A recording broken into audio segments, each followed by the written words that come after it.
Fala, rapaziada, vocês viram como a Arrascaeta ofuscou uma celebridade do mundo da música? Dá uma olhada. Arrascaeta no show do Henrique e Juliano.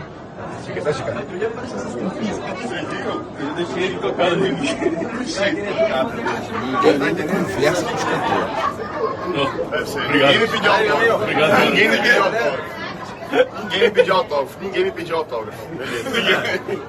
Fazer o quê, né? Aqui é Mengão e no vídeo de hoje, Pedro Lourenço, presidente do Cruzeiro, ele ameaça ir à FIFA em relação a Caio Jorge e Flamengo, porque eles alegam um assédio ao jogador cruzeirense que irá permanecer na Toca da Raposa. Falando sobre o Pablo, né? Finalmente ele conseguiu dar um prosseguimento à sua carreira e foi anunciado pelo São Bernardo sobre a base rubro-negra. 3 excelentes notícias. Em relação ao Campeonato Carioca, para a gente se programar, a tabela, né, dos jogos do Flamengo e a emissora que irá transmitir, a gente vai passar para vocês, lembrando que o Flamengo estreia já no próximo domingo por causa de uma antecipação na tabela do Clube Rubro-Negro. E falando sobre o vice revoltado de 87, a torcida dele está pé da vida porque um jogador do Clube do Sport treinou com o manto sagrado do Flamengo. Isso aí, os caras já odeiam o Flamengo. Imagina ver um jogador deles vestindo o manto sagrado. Morde as costas, torcedor do Sport. Essas e outras vocês encontram agora na Flageral TV. Mas antes disso, se puderem, deixe seu like, se inscreva no canal e vamos para as notícias, que é o que interessa. E acreditem se quiser, galera, a torcida dos vices de 87, a torcida do Sport, está revoltada com esse jogador chamado Rodrigo Atêncio. Ele é jogador ainda do Sport, mas postou nas redes sociais esse treinamento vestindo o manto sagrado. Galera, os caras já foram rebaixados e só faltava essa para eles começarem o ano de 2026 com um clima lá em cima, né? A torcida do Sport está revoltada, está exigindo uma atitude da diretoria do Sport devido a esse vídeo, mas é um bom gosto, né, que o Rodrigo tem de vestir o manto sagrado. Ele está tentando aí melhorar nessa próxima temporada, já que ele não foi tão bem na temporada de 2025, e nada melhor do que vestir o manto sagrado para passar aquela energia e aquele bom futebol para o jogador. Mas brincadeiras à parte, né, o cara parece maluco. Ele sabe que a torcida do Sport é uma torcida revoltada com a torcida do Flamengo e o cara veste o manto sagrado. Mandou muito bem o Rodrigo nos olhos da torcida do Flamengo, nos olhos da torcida do Sport. Eles querem arrancar o couro desse atual, provável ex-jogador do Sport. E aí, o que vocês acharam disso? Em relação ao mercado da bola, Caio Jorge não irá vestir o manto na temporada de 2026. Isso porque o Pedro Lourenço, né, presidente, dono da SAF do Cruzeiro, ele está ameaçando até mesmo entrar na FIFA, porque, segundo o Cruzeiro, após a negativa do Clube Mineiro, o Flamengo insistiu ainda na contratação do Caio Jorge. Há relatos de que o Felipe Luiz ligou para o jogador, até porque o Caio Jorge se encaixaria muito bem no esquema tático do Felipe Luiz, né? Muitos falam que o Flamengo está atrás do Marco Leonardo, que é lá do Al Hilal, mas o alvo principal realmente do Flamengo era o Caio Jorge, até porque uma das características desse jogador é a pressão na saída de bola do time adversário, né? Ele corre para lá, corre para cá, ele tenta de todas as maneiras diminuir os espaços na zaga do time adversário. E isso encantou o técnico Felipe Luiz, né? O Flamengo insistiu, tentou primeiro uma negociação incluindo o jogador Everton Cebolinha, depois colocou o dinheiro na mesa, mas a gente sabe que o dono do Cruzeiro é um cara que tem muito dinheiro, né? O Cruzeiro não tem dinheiro, o dono do Cruzeiro, sim, tem dinheiro, o Pedro Lourenço, né? Porque o Cruzeiro continua devendo muito, né? A gente queria realmente ver um futebol mais saudável. Só que as SAFs que a gente vê entrando aqui no Brasil, elas são SAFs que, a princípio, não resolvem os problemas financeiros do clube. Apenas injetam dinheiro e pagar dívida, que é bom, nada. Mas, voltando à situação ali do Caio Jorge, o Pedro Lourenço, que quer fazer essa queda de braço com o Flamengo, determinou que o jogador permanecerá na Toca da Raposa. E os valores pedidos pelo Cruzeiro, na minha opinião, são valores inimagináveis, né? São valores que são impraticáveis em relação a um atacante do nível do Caio Jorge. Não que ele seja um mau atacante, mas pedir 50 milhões de euros é algo inimaginável, algo que beira ali uma insanidade. E seria pior ainda se o Flamengo pagasse esse valor todo. Então, o Flamengo chegou num teto ali de 30, 32 milhões de euros. O Cruzeiro recusou, algo super normal em negociações no mundo da bola, e o Flamengo terá que partir para um plano B, um plano C, porque o Flamengo precisa de um outro atacante. Não dá pra gente ter apenas o Pedro como centroavante. Caso o Pedro tenha algum tipo de contusão, e aconteceu por diversas vezes na temporada de 2025, a gente ficou apenas ali com um Plata improvisado, né, que faz um pouco dessa função de centroavante. A gente viu ali um Bruno Henrique, mas reclamando de estar jogando como centroavante fora da sua função. O Juninho não teve muitas oportunidades, acabou sendo negociado para o Pumas do México.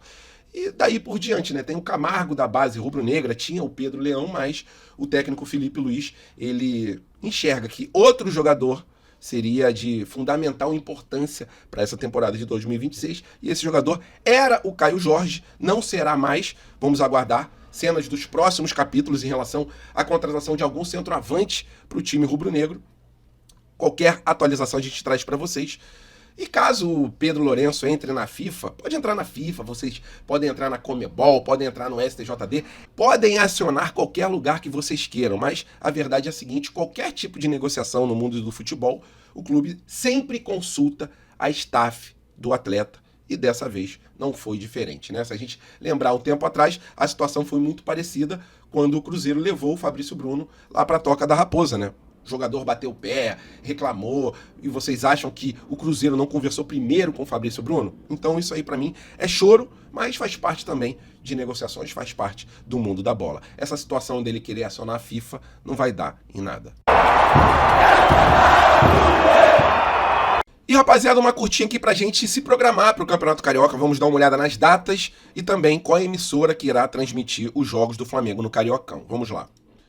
A Globo, ela fechou um acordo novamente e irá transmitir os jogos nesse ano também de 2026. Flamengo estreia no próximo domingo, a quinta rodada antecipada para esse dia 11, porque o Flamengo tem a grande final contra o Corinthians pela Supercopa. Então, dia 11/1, um dia depois do aniversário do meu filho, o Flamengo às 6 horas da noite irá jogar contra a Portuguesa com transmissão da Globo, né? Uma excelente notícia para a nação rubro-negra, na verdade, até porque praticamente todos os jogos do Flamengo irão passar em TV aberta. Vamos lá. Segundo jogo, dia 14/1, que na verdade é a primeira rodada do Campeonato Carioca, Bangu versus Flamengo, a Globo irá transmitir o Premier também. Dia 17/1, Volta Redonda e Flamengo, com transmissão pelo Sport TV e também Premier. Esse jogo não terá transmissão na TV aberta. Dia 21/1, o clássico contra o Vasco, né? Todo mundo muito ansioso para essa partida. A Globo irá transmitir, a GE TV, o Sport TV e também o Premier. No dia 25 a gente irá enfrentar o Fluminense com transmissão da Globo. E para fechar, Flamengo versus Sampaio Corrêa no dia 7/2, Sport TV e Premier. Isso aí é uma curtinha somente para você poder se programar, né? Aquela famosa agenda do começo do ano. Graças a Deus, o Campeonato Carioca irá começar. E o ano do Flamengo, a temporada de 2026, que acredito eu que irá ser uma temporada bem vitoriosa, até porque mantivemos o nosso técnico e nos reforçamos um pouquinho aqui, um pouquinho ali, mas a verdade é a seguinte: o Flamengo já divulgou que em relação a reforços, a janela ainda vai perdurar por um bom tempo e o Flamengo não tem pressa, porque enxerga que o elenco é um elenco estrelado. E agora uma curtinha aqui pra gente falar sobre a base rubro-negra. O Flamengo assinou contrato com 3 jogadores da base, né? Contrato profissional, né, porque os jogadores já estão com uma idade mais avançada e o Flamengo se protege também sobre qualquer assédio de outros clubes, né? Até por causa disso, o Flamengo colocou uma multa no Wallace Inácio, atacante, que completou 17 anos no último domingo, uma multa de 50 milhões de euros, dá mais ou menos 321 milhões de reais. É lógico, quando existe algum tipo de negociação, o Flamengo não vende pelo valor cheio, mas é um modo do Flamengo se proteger para que, se tiver assédio de outros clubes, pelo menos o jogador já tem uma multa astronômica. Em relação ao Wallace Inácio, ele já estava há bastante tempo no Flamengo, é um atacante, assim como o Vitor Hugo, que também assinou contrato profissional. O Vitor Hugo também tem 17 anos. E um outro jogador que assinou um contrato profissional é o Pedro Pinho, que ele é zagueiro, também joga como volante. Então é o BAP, né, que no último Conselho Deliberativo falou que a base não foi tão bem na temporada de 2025, mas que nessa temporada de 2026 o BAP pretendia organizar a base rubro-negra para que em 2027, aí sim, a base ela volte ao caminho dos títulos. É isso. Apenas uma curtinha aqui para a gente ficar de olho também na nossa base, que foi fundamental para a gente conseguir o CT que a gente tem, né, hoje em dia. Porque, para quem não se lembra, uma boa parte do CT Ninho do Urubu foi construída com o valor financeiro da venda do Paquetá, da venda do Vinícius Júnior, da venda do Renier. Então, a gente tratando bem a nossa base, a gente colhe frutos. Não só no time profissional do Flamengo, mas também em relação a futuras vendas. E agora uma curtinha aqui, dá uma olhada quem está de casa nova. A amarelinha que eu vou vestir agora é essa. Vamos pra cima. Vamos dar uma passadinha aqui no Transfer Market, né? Ver como foi o Pablo aqui no Flamengo. Chegou no dia 14/3/2022. Flamengo comprou ele do time russo por 2,8 milhões de euros. Tá mais ou menos 18 milhões de reais, conforme eu já passei para vocês. Na temporada de 2024 ele foi emprestado para o Botafogo.